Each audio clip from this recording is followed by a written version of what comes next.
Call to order the City of Saugatuck Workshop for September 6, 2023. Would the clerk please call the roll? Baldwin, Muncy, Here. Leo, Here. Dean, Here. Stanton, Here. Gardner, Here. Lewis. Okay, very good. As you see, Councilmember Baldwin is available on the Zoom call, and Councilmember Lewis is somewhere in the southwest. She may not have phone signal, so I'm not sure if she'll be dialing in. But could I have a motion to approve the absence from council for both of those council members? Make a motion to approve the absence of Councilmember Baldwin and Councilmember Lewis. Second. Motion Gardner, second Stanton. All in favor, please say yes. Yes. Any opposed? Motion carries. We're at item 4 now, or I'm sorry, item 3, agenda changes. And I would like to, with the council's approval, add a guest speaker. In this case, it's our engineer, John Moxie. He has an update on roads. Any other changes to the agenda folks would like to make besides the addition of Mr. Moxie as a guest speaker? Nope. All in favor, please. Oh, motion, sorry. Yeah, motion to include Mr. Moxie, our engineer, for an update as a guest speaker. I'll make a motion to include Moxie as our guest speaker. I'll second. Motion Leo, second Muncy. All in favor, please say yes. Yes. Yes. Motion carries. All right, that concludes agenda changes. That takes us to our guest speaker. John, you've got the floor. I believe you've got a road update for us.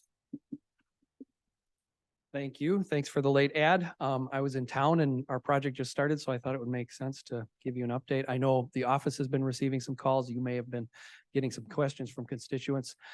We broke ground last week, a week ago, crushed up all the asphalt on West, East, Tack and Taylor and the north end of Maple there. Asphalt is crushed. They are laying storm sewer as we speak. That's probably going to take a few weeks to get that in. And then somewhere mid October, we're hoping that the road will get put back together, repaved and be done before Halloween roughly.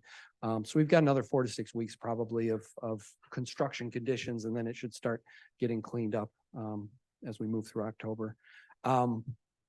The roads remain open and passable. We got some rain, obviously, overnight. There's some puddles, but generally everybody can get in and out. It's messy like we would expect with construction, but so far so good on that front. The roads remain open to local traffic. You'll see barricades up, but everybody has access to their homes. We're just asking that not that any of those other than Maple are necessary through streets, but just to try and keep things as clean as possible and give the contractor the room they need to do their work safely. We've got them closed to through traffic is what the barricades say. The north end of Maple is closed. Again, that's going to be a little more invasive construction. That'll be a several foot deep cut to get rid of those nasty soils that are causing our problems so that we can rebuild that from the ground up. The other work is really, again, just crushing the asphalt that's there, doing our work, putting it back together and paving on top of that. So that's kind of where we're at in the progress of things. You will see a pay application, the first pay application already Monday night. Just for a few of the preliminary things that have been done. One of those is the video survey that we do before a lot of the city's projects, just kind of giving a visual documentation of what everything looks like before. So when the comments come in, hey, my driveway was not cracked before, we can say, yes, it was, or no, it wasn't, solving it. So that's on that first pay application, plus some of the, again, the upfront costs, about 40,000 of the roughly $500,000 construction cost will be in front of you Monday night. Any questions? Anything, John? Yeah, go ahead. Can you remind me of the term when you take the asphalt off and Different people call it different things when we're doing different things. Some people call it pulverizing, some people call it milling. Milling is usually when you're just kind of stripping off the asphalt and hauling it down the road to use as new asphalt. We call this crush and shape. Basically, they're Crush and grinding it shape. up. And then we use that as part of our base for the new road to, in theory at least, strengthen the new road so that it lasts longer than it did the first time. okay, thank you. Go ahead, Russ, you had something? Yeah, thank you. John, good to see you. So in essence, part of the road's being recycled for use with the new road. It's 100% recycled Yeah. in this case. Yeah. That's great. I did have a resident up there, was very appreciative of the work getting underway and asked if this is also, and I think I knew the answer. I don't make sure I've got it right. Will this include any lead pipe mitigation if that exists in any of these properties that abut the road? Yeah, that's a good question in today's day and age. One of the reasons we prioritize this project specifically is it doesn't have those issues. This road and the utilities underneath it were put in the late eighties, I believe it is, 80, maybe it was early eighties. But after lead was being used in that capacity, after we knew that that was a problem. So everything is new. We're not touching the water system, the sewer system. We are doing storm sewer and then the road. Okay, good. So I have my answer correct. Second is North Maple. I can't tell you how excited I am to see the work done up there. For those of you that have made it around here a while as a kid, I mean, that's where we used to go fishing for tadpoles and stuff. And it literally could fish in the street. I In the mean, it's street. been that bad that long. And I'm just so excited to see this. I really trust that your engineering is going to get it right. Everything's, of course, can't control everything, but I'm just so excited because that road has just been a mess forever. So just really excited the city took the initiative to get that going. Yeah, just to remind everyone, the process there, again, we're digging down several feet to get rid of the clay and, you know, organics and everything underneath it, at least to a certain depth. We can only go so far, but, and then we're going to lay down some filter fabric basically to keep that nasty material that we can't get down to from punching up into our road base. It's a kind of a premium road section that we're doing in that. That's not something we would do everywhere in town because it's not money well spent anywhere else, but it is here because we know that it's a problem. The other thing that you jog my memory on is we are lowering the mill pond there in an effort to try to lower that water table. So that's going on. I think it's already lowered. Notice went out already. We've done that in the past for short sections of time. This will be a little bit longer section of time, but in the end, it'll come right back up where it was before. Yeah, thank you. I especially would suggest that we do a before and after on this because the before is really going to be distinct. People are going to say, yeah, I can remember that. And then the after, what a significant improvement. I think that's just something we should, really take note of. Yep. So. And then those, I'm sorry, Oh, I'm those sorry. side streets, will those be getting some stormwater work done on those side streets as well? Yeah, actually, Maple Street gets very little in terms of storm sewer, just because of the nature of it. It's not a curb street. It doesn't have storm sewer today. West Street currently has storm sewer. East Street, did not. So they're in the process. They're working on East Street right now.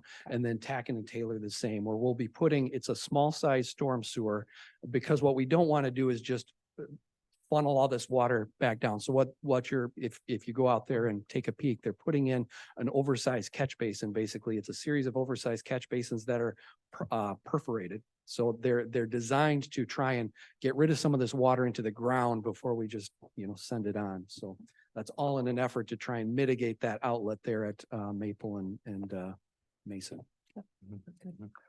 How long is it? I know it's the north part of Maple that you're doing, but exactly how far of a spot up North Maple are you going? Or down, Yeah. I should say, going? Yeah, if you're familiar with where the Cal Lake lift station is, Yeah. that's about the limits of what we're doing today. Okay. Yep, we just wanted to focus on, again, that section that was in such bad shape and Right. underwater. And part of that effort is raising it up almost a foot. We got permission from Eagle to do that. We're doing some mitigating cut in the floodplain too, but we're literally raising that out of the floodplain. Very good. And the next section of Maple, this is kind of a different subject, but we've applied for MDOT money to do basically the rest of Maple. Okay. We should hear back on that anytime. Okay, just one follow-up on that. Have we been in contact with the resident at the corner of Maple and Mason, Wendy? Just to let her, just to manage the Yeah, expectations I for was thinking. what's happening between now and October and what's hopefully coming. Yeah. Have we followed up with her so she knows? I wouldn't want her to think, why did you Yeah. stop without having the contact? Yeah, good question. I had a really good conversation with her and kudos to her. She's being proactive on her part too, Good. doing some things on her part because we've talked about all along, this is a natural process. No matter what we do upstream, that's been eroding since the glaciers receded essentially. Indeed. Go ahead, Helen. I sat next to Wendy at Penny Royal for breakfast the other day. Okay. And she was very happy, very pleased with the communication between Ryan and John, and it's an ongoing issue, but it's being addressed and she is very comfortable and very happy with the response. She's a pleasurable citizen to deal with that whole issue, and she has been throughout the whole process, so. Okay, good. Well, thanks. Thank you both for doing that. Great. Anything else for our guest speaker, John? No, John, thanks for coming, Great. making the time to give us a brief on that. Thanks, John. I love hearing about infrastructure work, so thank you so much. That takes us to item 5, public comment on agenda items only. If anyone in the audience has a comment to make, I don't see anyone in the audience today. I'll open it up to the Zoom. I see, okay. I see no one attending public comment, so I think I will close that out. That takes us to the meat of our rather light agenda discussion items. 6A is resolution 230911-A, extending the waterfront moratorium. Ryan Cummins, over to you. All right, thank you, Mayor, and good afternoon, City Council. So I'm sure you all recall several months ago in late March, you passed an initial ordinance enacting a moratorium in your Water Street South, Water Street North, and Resort zoning districts.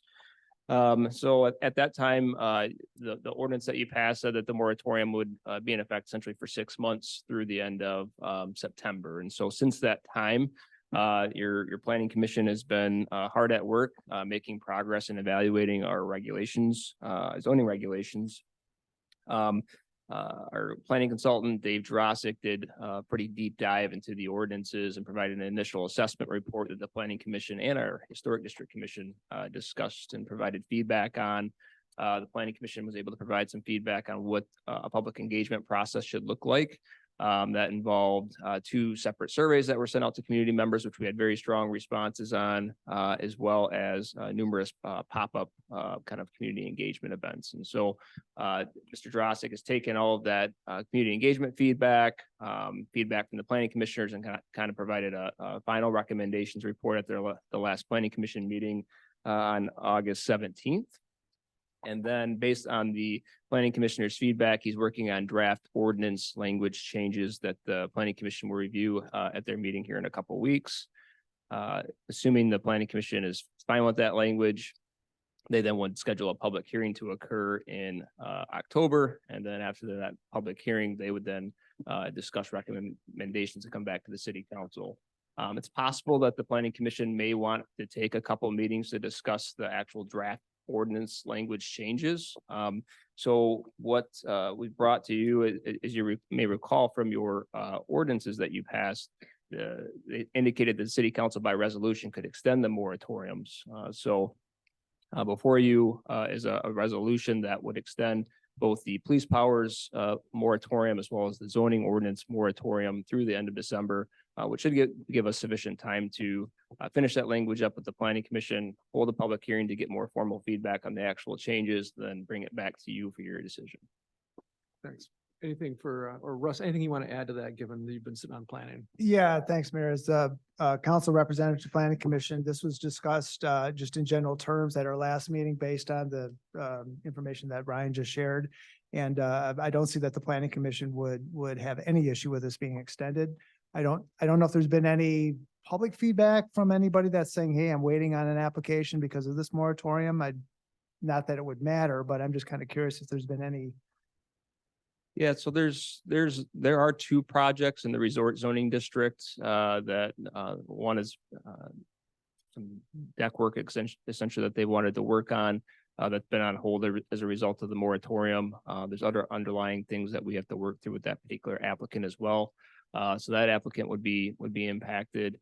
The condominiums down the street that have experienced flooding. We're still working through kind of some updated appraisals. I got an updated independent appraisal report back from them. I sent some questions back to them on that, but assuming we get through that issue and get over the substantial damage determination that was kind of holding things up, at the point that issue is taken care of, then they're probably going to be subject to the moratorium as well and have to work through that. But So those are a couple projects. There's potentially one more that may be impacted as well. So yes. So Ryan, in regards to some of those projects, are there exceptions? Do they bring that to the planning commission and say, Mhm. hey, this could create a hardship for us because we're going into the winter season? Can we get started on this project?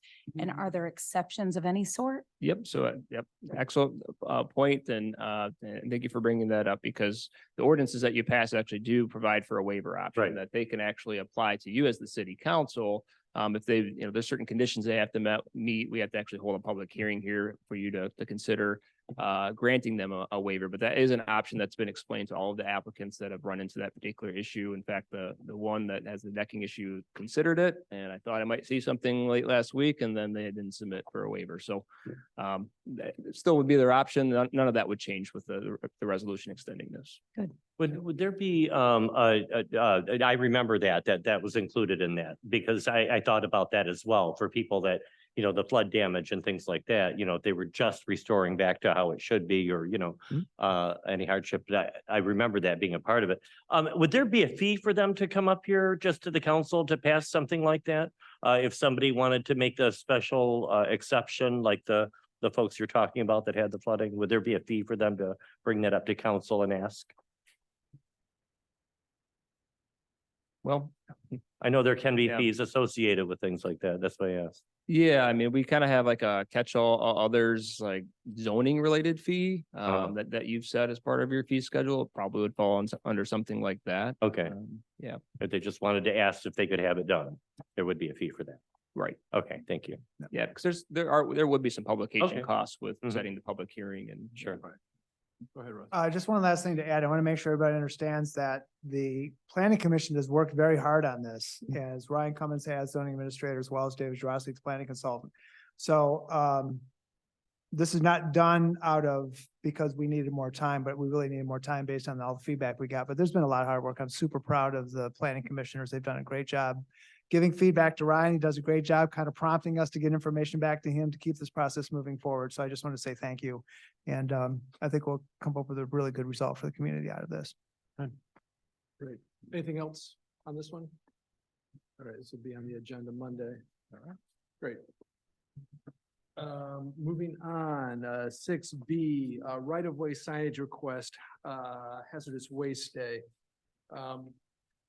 Ryan, do you want to do this one? I think Garnet might have been able to speak to it. I don't Sure, see Mr. her Mayor. on. Mr. Mayor, I'll handle this one. Thank you. Thanks, yeah. Yeah, no worries. This is on page 6. So Household Hazardous Waste Day, they are requesting some signage through the Saugatuck Douglas Rotary. Mhm. And the conditions for that fall under section 150.30 H, items 1 through 5 on page 6. And this will be in front of you for a vote on Monday. Okay, this is similar to what we've done in the past, is kind of. Same Yeah, thing, this is okay. just an application for signage. Yep. Anything from council on this one? Mr. Mayor, one correction on the sample motion has got the dates reversed. Thank Well you. done, Russ. Thank you. Thank you for catching that. Great. Anything else on? Jamie, you're full of surprises. Okay. Anything else on this one? Looking forward to that happening. Great. Well, this could be a new record. This takes us to public comment with, once again, our large audience here in City Hall. You paint the place and you think people would show up, but whatever. Okay, I'm gonna close public comment in the room. And we have one new member who just was excited to see their other half at a council meeting, probably just checking up on their other half. So, but I will open it up to public comment if anybody wants to If anybody. offer Nika. anything from the Zoom call. I don't see any hands raised. Okay. I will close public comment. That takes us to correspondence. Apparently there is a Saugatuck Douglas Library Board vacancy, so that's in your packet. And that takes us to council comments. I will start with you, Gregory, if that's all right.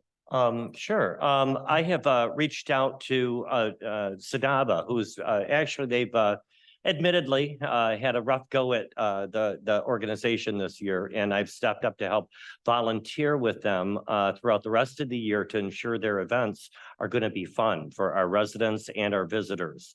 So I'll be helping out with the Halloween kids Halloween event. We're working to possibly make that a Saugatuck and Douglas event by having the parade over there possibly.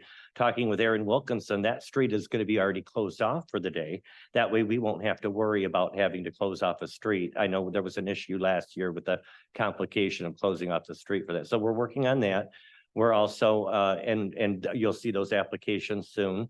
As well as the Christmas parade. But we're also going to be decorating again this fall with the corn stalks and the hay bales, and we'll be doing that on the weekend of the 22nd in September, the day after summer. I'll be working. I've already reached out to Scott.